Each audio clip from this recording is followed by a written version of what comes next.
The Teen Titans are reaching new depths as the roster expands thanks to their latest team member, Aqualad. We've got writer Ben Percy here to dive into the story of issue number 6.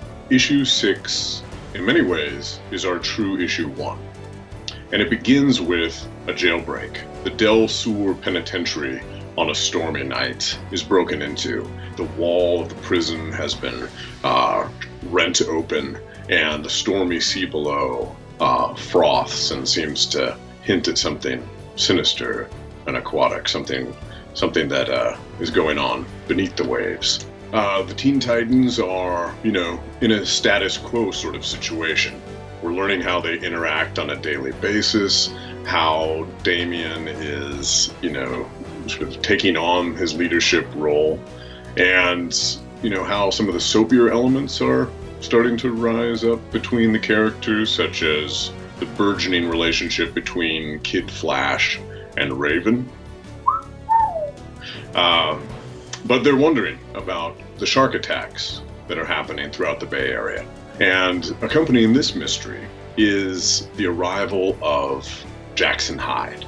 And Aqualad, he's been raised without really knowing who his father might be, what powers he's really capable of, and he feels stifled. He feels like he's drowning in an ocean of sand. He feels like there's something greater waiting for him out there.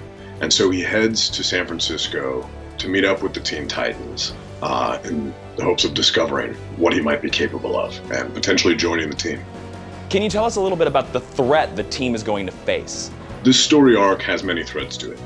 The first part is very much based on Jaws, which is one of the greatest movies ever made. I'm a big Jaws fan and we're tipping our hat to it. So you'll see at the end of this issue, rising out of the ocean, King Shark himself. And we also have, of course, Black Manta on the horizon. He's going to catch wind of Jackson Hyde's appearance on this team. And he doesn't know that he has a son. And he is especially interested in not just that familial connection, but also the seashell necklace that he wears around his neck. Okay, Ben, one last question I gotta ask. Can you give us any tease about where the story goes from here? We're always going to be cycling characters in and out. So something is going to happen with one of these core characters in the very near future that's going to shock people, where somebody's going to get the boot for a bit because of bad behavior. So the first arc focused on Damian. The second arc really focuses on Jackson. And after that, we're going to continue this turnstile of characters. It'll always be a teen book, but thematically, we will approach the series through a focal character. So we'll have attention paid to Raven down the line, and Kid Flash, and Starfire, of course. And in swirling through all these points of view, what we're really doing is telling a very complicated novel over the series of several story arcs. Everyone here at DC All Access joins the comic book industry in honoring the life of artist Bernie Wrightson, who passed away this weekend. Bernie is best known for his haunting original design of Swamp Thing. Plus, he was a member of the DC family for over 40 years. Do yourself a favor and go check out his amazing House of Mystery run.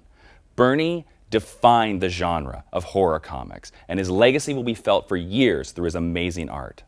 Rest in peace, Bernie.